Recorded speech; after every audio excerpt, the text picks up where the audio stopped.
কারণ হচ্ছে যেদিন ভাইয়া মারা গেছে সারফারাজ জানতোই না যে ওর ড্যাডি মারা গেছে। দিশাকে সারফারাজ বলতেছিল যে একটু পরে ড্যাডি আসবে, তোমাকে নিয়ে দেখতে যাব। যখনই সারফাজ হচ্ছে আসলে জানে না যে ওর ড্যাডি যা কোনোদিন ফিরবে না, তো আর পাবে না।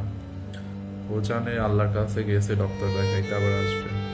বারবার ওই দিন যেদিন দাফন দেওয়া হয় জিজ্ঞাসা করতেছিল যে ড্যাডি কবে আসবে, আবার ড্যাডি কবে আসবে, আমি কি করবো বল।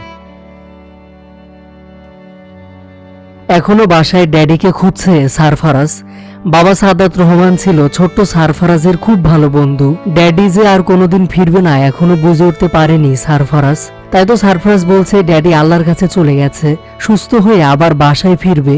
ছোট্ট সারফারাজের মুখে এমন কথা শুনে আবেগী হয়ে গেছেন তনি সহ বাসার সবাই।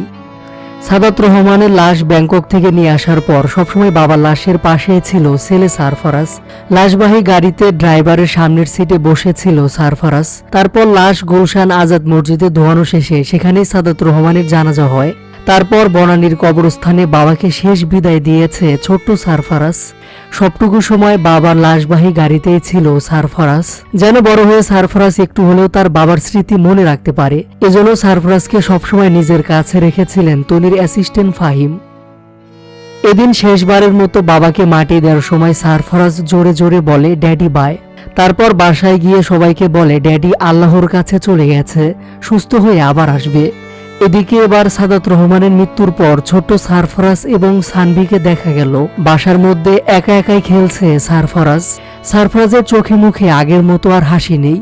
পাশে দেখা গেল তনির মেয়ে সানভিকেও।